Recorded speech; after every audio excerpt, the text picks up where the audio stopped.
चीज को कौन नहीं जानता? द मोनालिसा, दुनिया की सबसे महंगी पेंटिंग जिसकी वैल्यू आज के टाइम पे $1 बिलियन से भी ज्यादा है। ये जितनी सुंदर है उतनी ही मिस्टीरियस है। आइए जानते हैं इस पेंटिंग की मिस्ट्री के बारे में। इस पेंटिंग को साल 1503 में एक Italian artist Leonardo da Vinci ने बनाया था। और ये भैया कितने कमाल के आर्टिस्ट कितने कमाल के ऑलराउंडर थे। आपने सही सुना, ऑलराउंडर, क्योंकि आप जो कुछ सोच सकते थे वो हर चीज कर सकते थे। इन्होंने इंजीनियरिंग में मास्टरी थी इनकी एरिस्टोक्रेसी में बड़े अच्छे थे, और एस्ट्रोनॉमी, आर्किटेक्चर, स्कल्पचर कुछ भी कर सकते थे आप। इनके ऊपर मैं एक अलग वीडियो बना सकता हूँ इनके कामों के ऊपर। लेकिन अभी हम मोनालिसा की बात करने आए, तो जिस वजह से ये जाने जाते हैं द मोनालिसा, उसकी बात करते हैं। तो आज के टाइम पे इस पेंटिंग की वैल्यू $1 बिलियन से ज़्यादा है। और इसका सिंपल सा रीज़न है इसके अंदर की मिस्ट्री, जिसमें सबसे पहली मिस्ट्री है ये है कौन। बिल्कुल सही सुना, इस पेंटिंग में जो औरत है उसकी जो आइडेंटिटी है उसको लेकर लोग हमेशा से क्यूरियस रहे हैं। कोई कहता है कि लियोनार्डो की मम्मी है, कोई कहता है उसकी बहन है, कोई कहता है कि इटालियन एरिस्टोक्रेसी में कोई रानी की इमेज है। लेकिन दो सबसे थ्योरीज ऐसी जो सबसे सही लगती है, और इसमें जो पहली वाली थ्योरी है वो ज़्यादा ठीक भी लगती है। तो पहली वाली थ्योरी कहती है कि साल 1550 में जॉर्जो बसारी नाम के एक इटालियन आर्टिस्ट ने लियोनार्डो दा विंची की बायोग्राफी लिखी थी, जिसमें उन्होंने एक औरत का मेंशन किया था, लीजा गिरार्डिनी। और इसी उनके हिसाब से ये जो मोनालिसा की पेंटिंग में जो औरत है ये लीजा गिरार्डिनी ही है। ये एक्चुअली एक इटालियन सिल्क ट्रेडर की बीवी थी जिसका नाम था फ्रांसिस्को जियोकोंडो। तो फ्रांसिस्को ने ये इमेज शायद लीजा की ये जो पेंटिंग है ये लियोनार्डो से कमीशन कराई थी। और इतने सब कुछ एक्सपोज होने के बाद भी लोग ये मान नहीं रहे थे कि जो जॉर्जियो ने लिखा है वो सही लिखा है। और बसारी की इस बात को सही नहीं होना एक बहुत ही कॉमन सी चीज लगती भी है, बिकॉज यू सी कि वो साल 1550 में लिखी थी, जो कि 1519 में दा विंची पास हो चुके थे। लेकिन जॉर्जियो बसारी लियोनार्डो दा विंची के काफ़ी करीबी थे, इसलिए यहाँ पे आप काफ़ी सर्टेनली बोल सकते हैं कि ये लीजा गिरार्डिनी ही थी जो मोनालिसा की पेंटिंग में दर्शाई गई है। लेकिन दूसरी थ्योरी ये भी काफ़ी तक सिमिलर है, लेकिन हम इसके लिए कोई इतना सर्टेन नहीं है, बट इसके जो एविडेंसेस हैं वो थोड़ा बहुत सर्टेन लगते हैं। वो ये कि दा विंची ने खुद को एक लड़की की तरह इमेजिन किया था। आपने सही सुना, आर्टिस्ट ने इस चीज़ को सजेस्ट किया, और दा विंची और मोनालिसा के फेशियल फीचर्स को अलग अलग इलेक्ट्रॉनिक टूल से मेजर करके समझा के एक थ्योरी निकाली कि एक्चुअली ये दा विंची ही है जो खुद को मोनालिसा के रूप में दिखा रहे हैं, क्योंकि फेशियल फीचर्स काफ़ी ज़्यादा मिलते थे। लेकिन इस पेंटिंग के सिर्फ दो नाम थे, दो नाम इसके बाहर आए। मोनालिसा है तो जिसका मतलब है मैडोनालिसा। ये जो मैडोनालिसा ही लीजा गिरार्डिनी की वजह से निकला, इसलिए हम काफ़ी सर्टेन है कि लीजा गिरार्डिनी ही है। और इसलिए आज अगर आपसे कोई पूछे कि मोनालिसा में वो औरत कौन थी, तो आप आराम से बोल सकते हैं कि वो लीजा गिरार्डिनी ही थी। इसके दो रीजंस हैं, उनके नाम, दोनों नाम सीखे, एक है मोनालिसा और एक है ला जियोकोंडा। एक बार आप मोनालिसा वर्ड को देखें, ये निकला इटालियन वर्ड मैडोनालिसा से, जहाँ पे मैडोना का मतलब होता है मैडम, और इसलिए इटालियन में से शॉर्ट फॉर्म में लिखते हैं, इसे लिख देते हैं मोनालिसा। मोना विद डबल है, मोनालिसा। और उसके बाद इंग्लिश में से लिखते वक्त एक एंड ड्रॉप कर दिया गया, जिससे बन गया मोनालिसा। तो आज के टाइम पे अगर मोनालिसा का मतलब है मैडोनालिसा या मैडम लिसा। दूसरा रीजन है ला जियोकोंडा।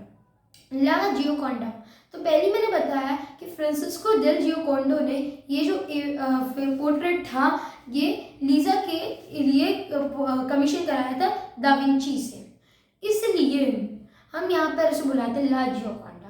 तो ला का मतलब यहाँ पे दो है, एक तो एक ही मतलब है ला का लेडी, और लेडी और जियोकोंडो का मतलब है हंसमुख।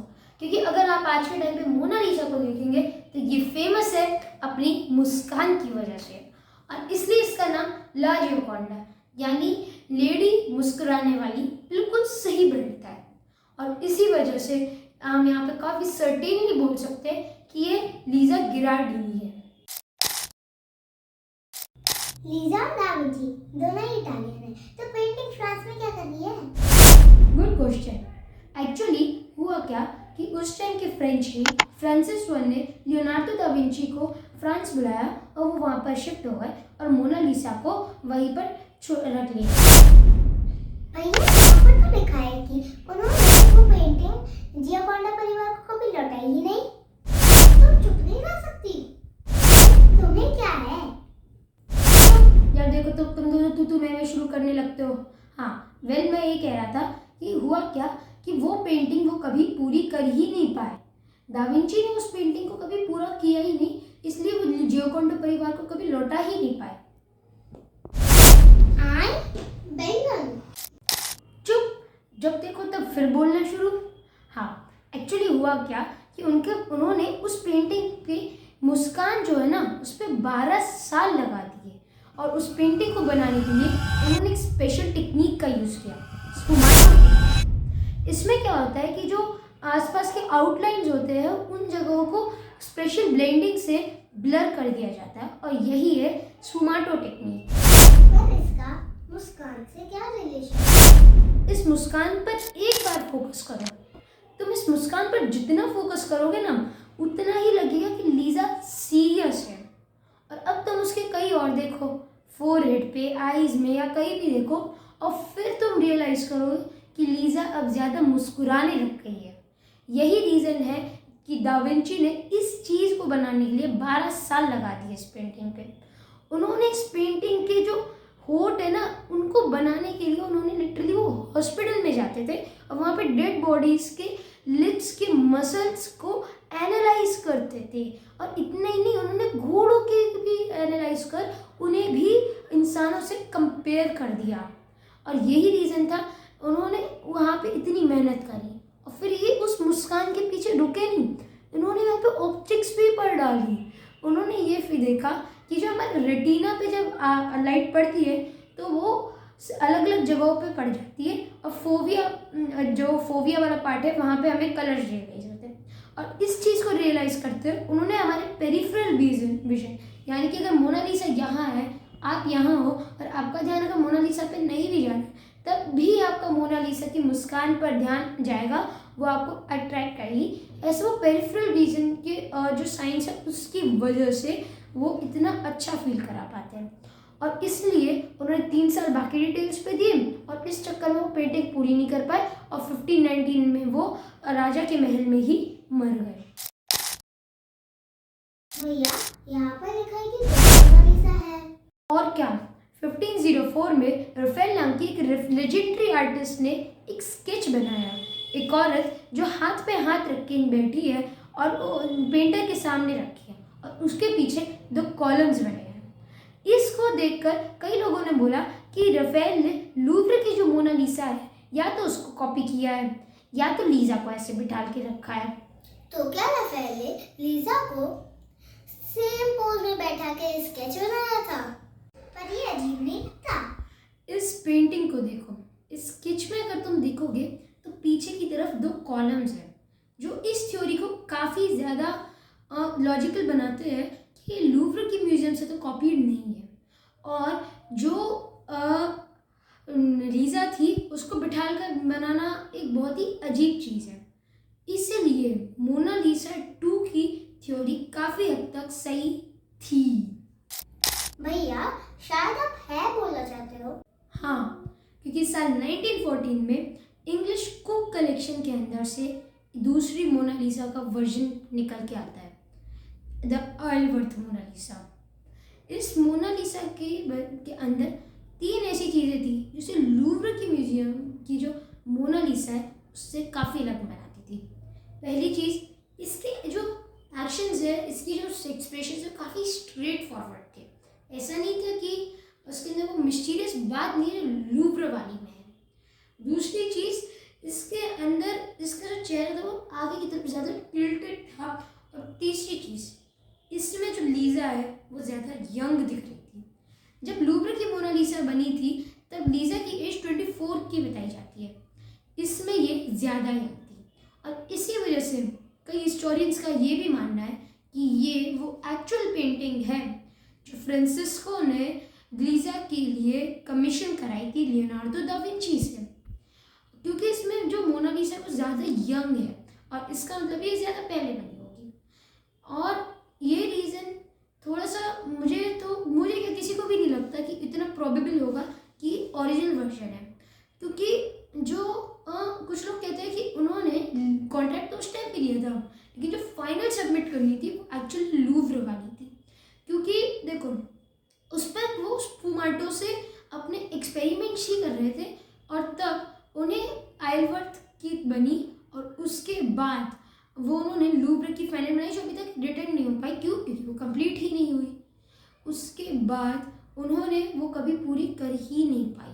और आज के टाइम पे ये एक तो लूव्र वाली है और एक ये जो है ये स्विट्जरलैंड में रखी है।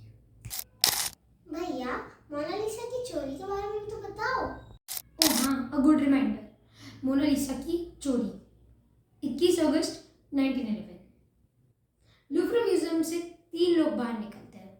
इन तीनों ने वहाँ पे पूरी रात काटी थी और इनके हाथों में एक कंबल होता है और उसके अंदर कुछ रख के जा रहे थे और ये कोई और नहीं, मोनालिसा ही थी।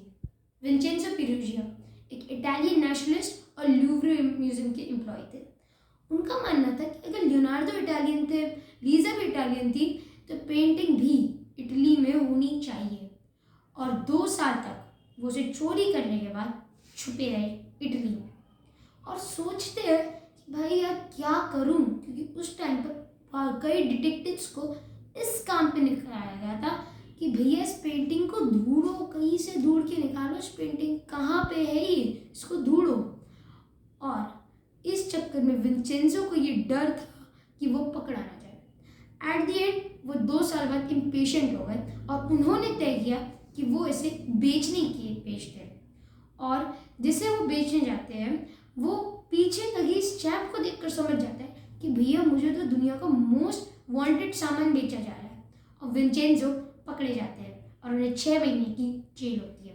पेंटिंग वापस लूव्र में रखी जाती है और इसलिए अगर आज के टाइम पे आप देखोगे कि मोनालिसा के आसपास इतनी भीड़ है, इसका पूरा क्रेडिट विंचेंजो को दिया जाएगा, क्योंकि उन्होंने चोरी की थी। और ये पेंटिंग चोरी से पहले फेमस नहीं थी, जिन्हें आर्ट में इंटरेस्ट था वो तो जानते थे, लेकिन लेकिन बिग बट जो विंचेंजो ने जब उसे चुराया पूरी दुनिया की हेडलाइंस में आई और उसके बाद ये वर्ल्ड की नंबर 1 फेमस पेंटिंग बन गई। वैसे अगर आज के टाइम पे आप लूव्र में जाओ और मोनालिसा के आसपास भीड़ ही भीड़ दिखे और चीज़ों को इग्नोर किया जा रहा है, सिर्फ मोनालिसा की तरफ फोकस है, इसका पूरा क्रेडिट विंचेंजो को जाता है। वैसे आपको क्या लगता है ये मोनालिसा और कितनी मिस्ट्रियाँ अपने अंदर समा कर बैठी है? आपने अपने ओपिनियंस कमेंट में लिखिए। और भी कई सारी मिस्ट्री जो मैं इस वीडियो में अगर कवर करने लगा तो ये वीडियो आधे घंटे से भी ज़्यादा की हो सकती है। इसलिए अगर जिन लोगों को इस बारे में पता है वो आपको कमेंट में बता देंगे। वैसे ये वीडियो भी देख लो, मज़ा आएगा। Thank you, see you letter.